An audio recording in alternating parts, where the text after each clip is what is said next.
கிறிஸ்துவின் கிறிஸ்தவம், இது வாழ்வின் வழி. Christianity of Christ, this is the way of life. பரிசுத்த ஆண்டவர் இயேசு கிறிஸ்துவின் இனிய நாமத்திலே ஒருங்கிணைந்த சுவிசேஷ புத்தகங்களின் பார்வைக்கு அன்போடு கூட வரவேற்கிறேன். எல்லாரும் அவரை விட்டுவிட்டு ஓடி போனார்கள் என்று நாம் பார்த்தோம். ஆனாலும் விசாரணைக்கு அவர் அழைத்து செல்லப்பட்ட போது பேதுரும் யோவானும் முற்றம் வரைக்கும் அனுமதி பெற்று உள்ளே போய் தூரத்திலிருந்து பார்த்துக்கிட்டு இருக்காங்க. அது முற்றம் என்பதனால அங்கே நெருப்பு மூட்டி, குளிர்காலம் இல்லையா, அனல் மூட்டி கொண்டு இருந்தாங்க. இந்த அனல் மூட்டுகிற இடத்துல பேதுரு நிற்கிறார். அப்போ என்ன நடந்தது? யோவான் 18ஆம் அதிகாரம் 18வது வசனம். குளிர்காலம் ஆனபடியினாலே ஊழியக்காரரும் சேவகரும் கரிநெருப்பு உண்டாக்கி நின்று குளிர் காய்ந்து கொண்டிருந்தார்கள். அவர்களுடனே கூட பேதுருவும் நின்று குளிர் காய்ந்து கொண்டிருந்தான். இந்த குளிர் காய்ந்து கொண்டிருந்த சமயத்தில் தான் ஒருவர் வந்து பேதுருவினிடத்தில் பேச ஆரம்பிக்கிறாங்க. என்ன பேச ஆரம்பித்தாங்க, என்ன கேள்வி கேட்டாங்க?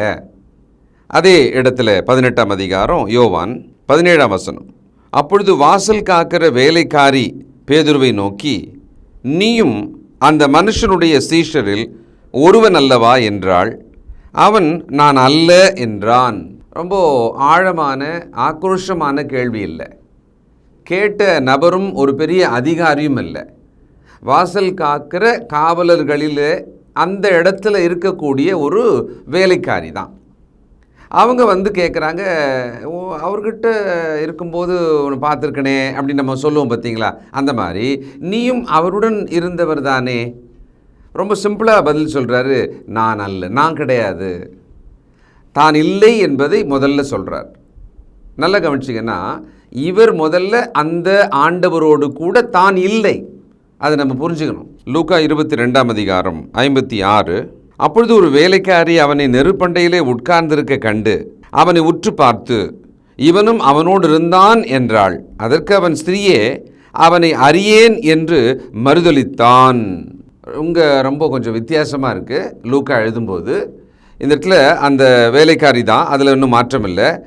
அப்போ அந்தம்மா என்ன சொல்கிறாங்க, உற்று பார்த்து இல்லையா, ஒருத்தரை உற்று பார்த்து. உண்மையிலேயே பேதுரு தான் மறைந்து கொண்டிருக்கணும், தான் வெளிப்படக்கூடாது. ஆண்டவரை கைது பண்ணிட்டாங்க, அவரை விசாரணைக்கு கொண்டு போயிட்டாங்க, மற்ற அப்போஸ்தலர்கள் எல்லாம் ஓடி போயிட்டாங்க. இவர் இப்பொழுது தனியாக அங்கே இருக்கிறார். அங்கே அவர் தன்னை மறைத்து கொண்டு அப்படி ஒளிந்து, ஆனால் என்ன நடக்குதுன்னு பார்க்கலான்ற அளவுக்கு வந்திருக்கிறார். இதுக்கு கொஞ்சம் தைரியம் கண்டிப்பாக வேணும். ஒரு தைரியமான ஆள் தான். ஏன்னா எல்லாரும் ஓடி போகும்போது இவரும் ஓடி போயிருக்கலாம். அந்த ஒரு கான்டெக்ஸ்டுக்குள்ளே இல்லை, அந்த சூழலுக்குள்ளே அவர் வரணுன்ற அவசியமே கிடையாது. ஆனாலும் வந்துட்டார். வருவதற்கு ஒரு தைரியம் இருந்திருக்கிறது. ஆனால் இந்த கேள்வி கேட்டபோதோ அவர் ரொம்ப தெளிவாக சொல்கிறாரு, ஸ்திரீயே, அவனை அறியேன் என்று மறுதலித்தார். அப்போது இதை ரெண்டையும் நம்ம வச்சு பார்க்கலாம். அப்படி இன்னொரு வசனம் பார்ப்போம். மத்திய 26ஆம் அதிகாரம் 69, 70. அத்தருணத்தில் பேதுரு வெளியே வந்து அரமனை முற்றத்தில் உட்கார்ந்திருந்தான். அப்பொழுது வேலைக்காரி ஒருத்தி அவனிடத்தில் வந்து, நீயும் கலிலேயனாகிய இயேசுவோடே கூட இருந்தாய் என்றாள். அதற்கு அவன், நீ சொல்லுகிறது எனக்கு தெரியாது என்று எல்லாருக்கும் முன்பாக மறுதலித்தான். 3 விதமான பதில்களை பார்க்குறோம். அதை நம்ம ஒன்றாக்கி பார்க்குறதா இருந்தால், அவரோடு கூட நீ இருந்தியே, அதான் கேள்வி. 3 கேள்வியை ஒன்றாக்கணும்னா ஒரே கேள்வியை, அவரோடு கூட நீ இருந்தாயே அப்படின்றது. பதிலில் நம்ம பார்க்கும்போது, அவர் யாருன்னே எனக்கு தெரியாது, நான் அல்ல, நீ நினைக்கிற ஆள் நான் அல்ல, நீ என்ன சொல்கிறேன்னு எனக்கு தெரியலை. இப்போ வழக்கமாக இந்த தலைமுறை புரியலை அப்படின்னு சொல்கிறாங்க பார்த்தீங்களா, அதே மாதிரி தான் அவரும் சொல்லியிருக்கிறார், நீ என்ன சொல்கிறேன்னு எனக்கு தெரியலை. இந்த முதல் மறுதலிப்பை நாம் பார்க்கும்போது ஒரு திகில், ஒரு விதமான கலக்கம் பேதுரோட உள்ளத்துக்குள்ளே இருக்குது. அடுத்தது, ஏன் இப்படி நடந்துக்கிட்டு இருக்கு அப்படின்ற ஒரு குழப்பமும் அவருடைய மனதுக்குள்ளே ஓடிட்டு இருக்கணும். நேச்சுரலாக தன்னை பாதுகாத்து கொள்ளவும், தான் எந்த விதத்திலும் சிக்கிவிடக்கூடாது அப்படின்ற ஒரு டிஃபென்ஸ், ஒரு எதிர்த்து நடக்கணும் இந்த சூழலுக்கு நடுவில் அப்படின்றது அவர்கிட்ட இருக்குது. இன்னொன்று, ஆண்டவர் இயேசுக்கு என்ன நடக்க போகிறது என்பதை பார்க்காம விட்டுட்டு தூரமாக ஓடவும் அவரால் முடியலை. தன் தைரியத்தில் கொஞ்சத்தை எடுத்துக்கிட்டு தான் முற்றத்துக்கு வந்தார். ஆனால் இந்த கேள்வி நேரடியாக அவரை தாக்க வரும் பொழுது தன்னை காப்பாற்றிக் கொள்வதற்கான முயற்சி அவர் எடுக்கிறார். அது நல்லாவே நமக்கு தெரியுது. பேதுரு சுலபமாக பயப்படுற ஆள் கிடையாது. ஏன்னா ஒரு மீனவர் கடலின் புயலையும் அந்த கடலில் ஒரு வியாபாரம் தொழில் பண்ணுற அளவுக்கான ஒரு தைரியம் உள்ளவர்கள் தான். பொதுவாகவே மீனவர்கள் தைரியமாக தான் இருப்பாங்க. அடுத்தது ஆண்டவர் கடல் மீது நடந்து வருகிறார் அப்படின்னு உடனேயே தானும் நடக்கட்டுமா அப்படின்னு சொல்லி மற்ற யாரும் கேட்கல, இவர் கேட்டார். அப்போ அவருடைய தைரியம் தெரியுது. அடுத்தது ஆண்டவர் இயேசு தான் சிலுவையில் அறையப்பட போவதாக சொன்னபோது அப்படி ஒன்றுமே நடக்காது, நீங்கள் அப்படிலாம் பேசக்கூடாது அப்படின்னு எல்லாரையும் விட இவர் தான் தைரியமாக ஆண்டவரையே அடக்க பார்த்தார். இப்போது இவர் ஓரளவுக்கு தைரியம் கொண்ட ஒரு மனுஷன்தான். இந்த இடத்துல வந்த பிறகு தன்னை நோக்கி ஒரு கேள்வி, ஒரு குற்றம் வந்த உடனே தான் தன்னை காப்பாற்றி கொள்வதற்காக இப்போ இவர் முயற்சி பண்ணுறாரு. முதல்ல இந்த அளவுக்கு மறுதலித்து விட்டார். நான் இல்லை, அவரும் தெரியாது, நீ சொல்கிறதே எனக்கு புரியலை. மத்தேயு 26:71. அவன் வாசல் மண்டபத்திற்கு போனபோது வேறொருத்தி அவனை கண்டு, இவனும் நசரனாகிய இயேசுவோடு கூட இருந்தான் என்று அங்கே இருந்தவர்களுக்கு சொன்னாள். அவனோ, அந்த மனுஷனை நான் அறியேன் என்று ஆணையிட்டு மறுபடியும் மறுதலித்தான். சத்தியம் பண்ண தொடங்கிட்டார். ஆணையிட்டு மறுபடியும் மறுதலித்தான். அவங்க ரொம்ப தெளிவாக பேசிக்கிறாங்க. கன்ஃபார்மாக சொல்கிறேன், இல்லைன்னு சொல்கிறான் அந்த ஆள், ஆனால் அவர் தான் நிச்சயமாக அவரோடு கூட இருந்த ஒரு ஆள் தான் அப்படின்னு அவங்க பேசிக்கிறாங்க. நேராக இவர்கிட்ட கேள்வி வரல. ஆனால் இவர் முந்தி என்ன பண்ணுறாரு, சத்தம் போட்டு ஆணையிட்டு சொல்கிறாரு, இல்லை இல்லை நான் இல்லை. பேதுருவோட இரண்டாவது மறுதலிப்பு இது. லூக்கா 22:58. சற்று நேரத்துக்கு பின்பு வேறொருவன் அவனை கண்டு, நீயும் அவர்களில் ஒருவன் என்றான். அதற்கு பேதுரு, மனுஷனே நான் அல்ல என்றான். இரண்டாவது முறை நான் அல்ல என்று மறுபடியும் அவர் மறுதலிக்கிறத பார்க்குறோம். இப்போ ஆண்டவர் இயேசு கிறிஸ்துவை மறுதலிக்கணும் அப்படின்னு சொன்னால் அதுக்கு ஒரு தைரியம் வேணும். ஏன்னா அந்த இடத்துல பார்த்தீங்கன்னா ரொம்ப போல்டாக தன்னை காப்பாற்றி கொள்வதற்கான ஒரு தீவிரமான ஒரு முயற்சியில் பேதுரு இருந்ததை நாம் பார்க்குறோம். இது பேதுரு மட்டுமல்ல, நீங்களும் நானும் கூட தான். ஒரு பிரச்சனைக்குள்ளே நாம் சிக்கக்கூடாது. சிக்கிவிட்டால் நாம் மாத்திரம் தப்பித்து வெளியே வரணும். இதுதான் நம்முடைய சுபாவமாக இருக்க முடியும். இன்றைக்கும் கூட ஆண்டவர் இயேசு கிறிஸ்துவை மறுதலிக்கும் இடங்கள் நம்முடைய வாழ்க்கையில் கூட இருக்கிறது. அதை நம் செயலால் மறுதலிக்கிறோம், பிறகு வாயின் அறிக்கையால் கூட மறுதலிக்கிறோம். குறிப்பாக சொல்கிறதா இருந்தால், நாம் நம்முடைய பெயரை நம்முடைய மதத்தின் அடையாளமாக வச்சுக்கலாம். சரி, இப்போ நாம் கிறிஸ்துக்குள்ளே வந்துட்ட பிறகு அந்த மதத்திலிருந்து நாம் விடுபட்டு விட்டோம், விடுதலையாகி விட்டோம், இப்பொழுது கிறிஸ்துவுக்குள்ளே வந்து விட்டோம், புது சிருஷ்டி ஆனோம் என்பதை நாம் அந்த அடையாளத்தை அரசாங்கத்துக்கோ அல்லது நம்முடைய சான்றிதழ் வழியாகவோ சொல்வதற்கு நமக்கு ஒரு பயம் இருக்கிறது. சொல்ல மாட்டோம். ஏன் தெரியுங்களா? அங்கே அரசாங்கத்தின் ஒரு சலுகை நமக்கு வேணும்னு சொல்லிட்டு. இந்த மாதிரியான ஒரு தவறை அநேக கிறிஸ்தவர்கள், பெரும்பான்மையான கிறிஸ்தவர்கள் செஞ்சுட்டு தான் இருக்காங்க. அது ஒரு தவறுன்னே தெரியல. அதுக்கு அவங்க என்ன நியாயம் நினைக்கிறாங்க, பேசுகிறாங்க அப்படின்னு சொன்னால், என்னுடைய மதம் என்பது மாறி இருக்கிறது, இப்பொழுது என்னுடைய ஜாதி என்பதை கூட நான் மறுக்கிறேன்னே வச்சுக்குவோமே, எனக்கு அரசாங்கத்தில் சலுகை கிடைக்காது. நான் ஒருவேளை நான் மதத்தை மாற்றிவிட்டதாக சொன்னால் அந்த ஜாதியிலிருந்து கிடைக்கிற சலுகை இருக்கு இல்லையா, அது கிடைக்காம ஒரு சாராருக்கு அது கிடைக்காது. அப்போ அவங்க கல்விக்காகத்தானே, ஒரு வேலைக்காகத்தானே, அரசாங்கம் கொடுக்கறது தானே, இந்த ஜாதியாருக்கு இந்த சலுகைன்னு அரசாங்கம் சட்டமாகவே வச்சுருக்கு இல்லையா, கொடுக்குது இல்லையா, அதை நான் ஏன் பெறாமல் போகணும்? நான் என்ன சொல்கிறேன், உங்கள் ஜாதி அடையாளம் என்பதனால் அரசாங்கம் உங்களுக்கு ஒரு சலுகை கொடுக்குறதா வச்சுக்குவோம், அதை மறுக்கணும், முக்கியம்தான். ஆனால் அதை விட ரொம்ப முக்கியமாக இன்னொரு விஷயம் இருக்கு இல்லையா, நீங்கள் அந்த மத அடையாளத்தை மறுக்கணுமே. கிறிஸ்துவுக்குள் நீங்கள் இருப்பதை அறிக்கையிடணுமா இல்லையா? தான் கிறிஸ்துவுக்குள் கிறிஸ்துவோடு இருந்ததை அங்கே பேதுருவால் அறிக்கையிட முடியலை. அவர் மறுதலிக்கிறார். ஏன்னா தன்னுடைய உயிரை காப்பாற்றிக் கொள்வதற்காக. அப்போ நாம் கூட இன்னைக்கு நான் கிறிஸ்தவன் தான் அப்படின்னு சொல்ல தயங்குவது, அல்லது நான் ஏற்கனவே இருந்த மதத்தில் தான் இருக்கிறேன் என்று சொல்ல துணிவது எதனாலே? நாம் ஒன்றை இழக்கக்கூடாதுன்றதுக்காகத்தான். அங்கே பேதுரு தன் உயிரை இழந்து விடுவோமா, தன்னை கொன்று விடுவார்களா, தனக்கு தண்டனை கொடுப்பார்களா, அந்த பயத்தில் தானே அவர் அப்படி பண்ணியிருக்கிறாரு. இதே தான் இன்றைக்கி நம்ம இன்னொரு விதத்தில் பண்ணுகிறோம். ஆண்டவர் இயேசு கிறிஸ்துவை இன்னைக்கு இந்த விதமாக நாம் மறுதலிக்கிறோமே. யோசிங்க, கிறிஸ்துக்குள்ளே சகோதர சகோதரிகளாக, தேவனுடைய பிள்ளைகளாக நாம் பழையவைகளெல்லாம் ஒழிந்து போயின, நாம் புது சிருஷ்டியானோம், அது கிறிஸ்துவை தரித்து கொண்டோம் என்று சொன்னால் நாம் அந்த கிறிஸ்தவர்கள் என்று சொல்கிற விஷயத்தில் தயங்கக்கூடாது. இல்லை, அரசாங்கத்துக்கு முன்பு தயங்கக்கூடாது, நம்முடைய சொந்த பந்தங்களுக்கு முன்பு தயங்கக்கூடாது, சமுதாயத்துக்கு முன்பு நாம் தயங்கக்கூடாதே. இப்போ ஒரு தயக்கம் பேதுனுடைய அந்த இருதயத்துக்குள்ளே வார்த்தையில் இருந்ததை நாம் கவனிக்கிறோமே. யோசிங்களேன், இது எவ்வளவு கர்த்தருடைய வார்த்தையின்படி நீதியாக இருக்கும் அப்படின்றத நீங்களே நிதானித்து பாருங்கள். மூன்றாவது முறை லூக்கா 22:59. ஏறக்குறைய ஒரு மணி நேரத்துக்கு பின்பு வேறொருவன் அவனை பார்த்து, மெய்யாகவே இவனும் அவனோடே இருந்தான், இவன் கலிலேயன்தான் என்று சாதித்தான். அதற்கு பேதுரு, மனுஷனே, நீ சொல்லுகிறதை அறியேன் என்றான். அவன் இப்படி சொன்னவுடனே சேவல் கூவிற்று. இப்போ மூன்றாவது முறை அங்கே இருந்தவங்க பார்த்தவங்க அவங்க பேசிக்கிட்டு இருந்தவங்களுக்குள்ளே ஒரு உறுதி வருது, ரொம்ப ஸ்ட்ராங்காக வராங்க. இப்போ மூணாவது முறை வரும்பொழுது சாதித்து சொன்னார்களாம். உடனே இவருக்கும் அந்த சாதனையை, அந்த உறுதியை முறியடிக்கணும்னு சொன்னால் இவர் இன்னும் எக்ஸ்ட்ரா ஸ்ட்ராங் ஆகணும்.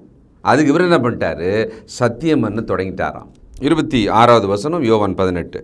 பிரதான ஆசாரனுடைய வேலைக்காரரில் பேதுரு காதுர வெட்டினவனுக்கு இனத்தானாகிய ஒருவன் அவனை நோக்கி, நான் உன்னை அவனுடனே கூட தோட்டத்திலே காணவில்லையா என்றான். அப்பொழுது பேதுரு மறுபடியும் மறுதலித்தான். உடனே சேவல் கூவிற்று. ஸ்ட்ராங்காக சாதித்தான் சொன்னோம் இல்லைங்களா, அது யார் தெரியுங்களா? யோவான் காதை வெட்டினார் பாருங்களேன், அவனுடைய உறவுக்காரன். அப்போ தோட்டத்தில் இந்த மனுஷனும் கூட இருந்திருக்கிறாரு. இவரும் பேதுருவை பார்த்துருக்கிறார், வெட்டினதை பார்த்துருக்கிறார், ஆண்டவர் ஒட்டினதை பார்த்துருக்கிறார். அப்போ ரொம்ப தெளிவாக சொல்கிறாரு, இல்லை கன்ஃபார்ம் நீ தான், நீ கலிலேயன் தான், நீ தான் இந்த தோட்டத்துக்குள்ளே இருந்தேன்னு சொல்லி. அப்பொழுது பேதுருவோ சாதித்து அவரும் சொல்ல வேண்டிய, சத்தியம் பண்ணி சொல்ல வேண்டிய ஒரு இடம் அவருக்கும் வந்து போச்சு. இதை விட இன்னொரு வார்த்தை பாருங்க, மத்திய 26:73. சற்று நேரத்துக்கு பின்பு அங்கே நின்றவர்கள் பேதுருவினிடத்தில் வந்து, மெய்யாகவே நீயும் அவர்களில் ஒருவன், உன் பேச்சு உன்னை வெளிப்படுத்துகிறது என்றார்கள். அப்பொழுது அவன் அந்த மனுஷனை அறியேன் என்று சொல்லி சபிக்கவும் சத்தியம் பண்ணவும் தொடங்கினான். உடனே சேவல் கூவிற்று.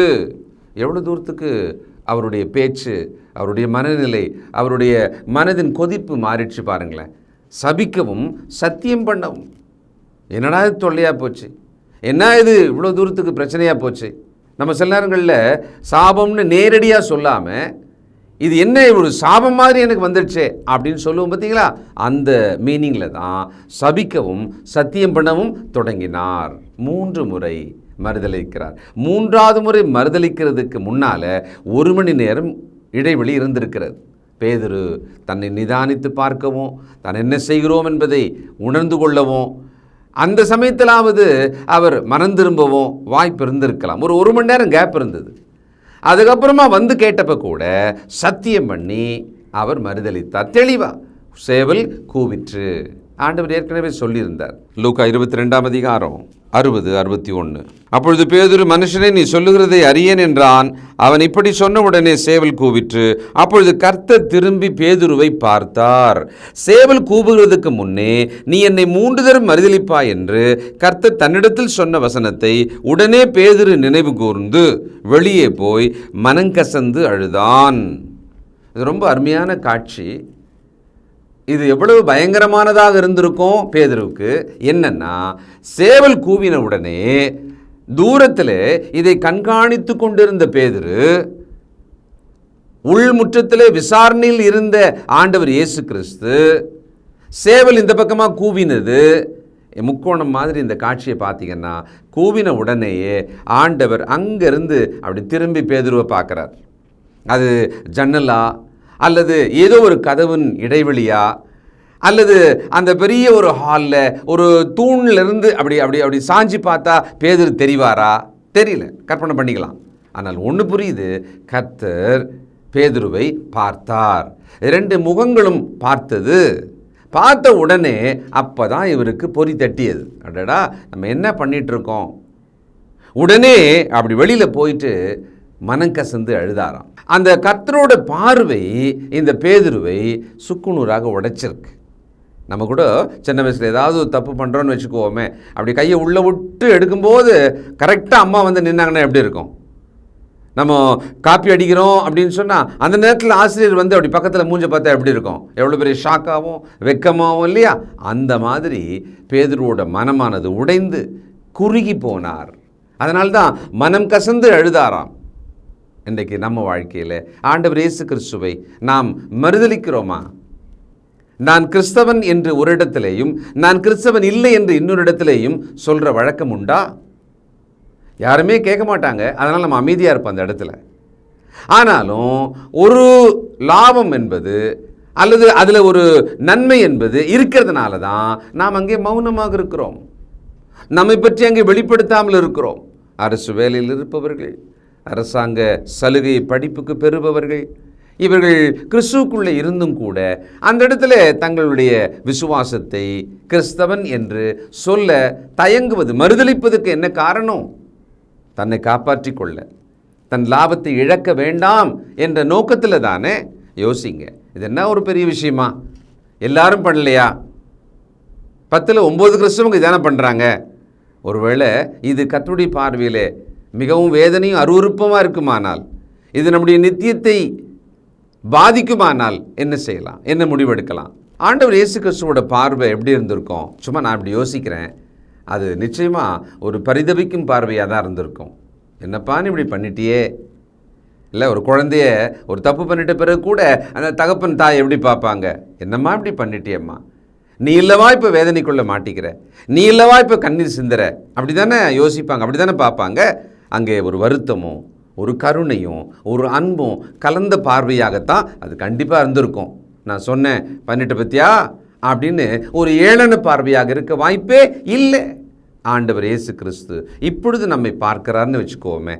அவர் நம்மளை என்னவா பார்ப்பார்? எப்படி பார்ப்பார்?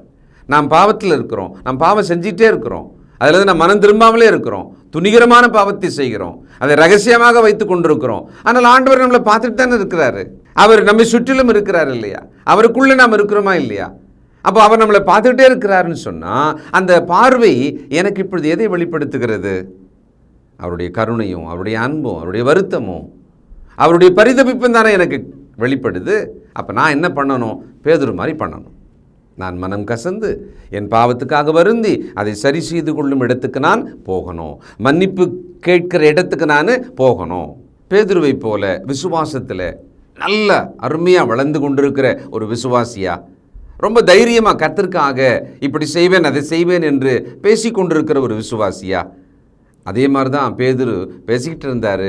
ரொம்ப துடிப்பாக இருந்தார், தைரியமாக இருந்தார். ஆனால் ஒரு கட்டத்தில் அவர் அப்படியே சரிந்து கீழே விழுந்தார். அப்போ பேதுருவே விழுவாரானால் நீங்களும் நானும் விழுவதற்கு சாத்தியம் அதிகம்தானே. அப்போ நிற்கிறேன் என்று நினைத்து விட்டு நாம் விழுந்து விடுவதை பற்றி எச்சரிக்கையாக இல்லாமல் இருந்தோம்னா ஒரு நாள் விழுந்துருவோம். இப்போது எச்சரிக்கை ஏன் இருக்குது? ஏன் மெனக்கிட்டு இங்கே வசனம் நமக்கு இப்படி சொல்லணும்? நிற்கிறேன்னு நினைக்கிறவன் விழுந்துறதுக்கு ஒரு வாய்ப்பு வரும்பா. நீ விழுந்துடாமல் இருக்கணும்னு சொன்னால் நீ நிற்கிறல்ல, ஜாக்கிரதையாக நில்லு.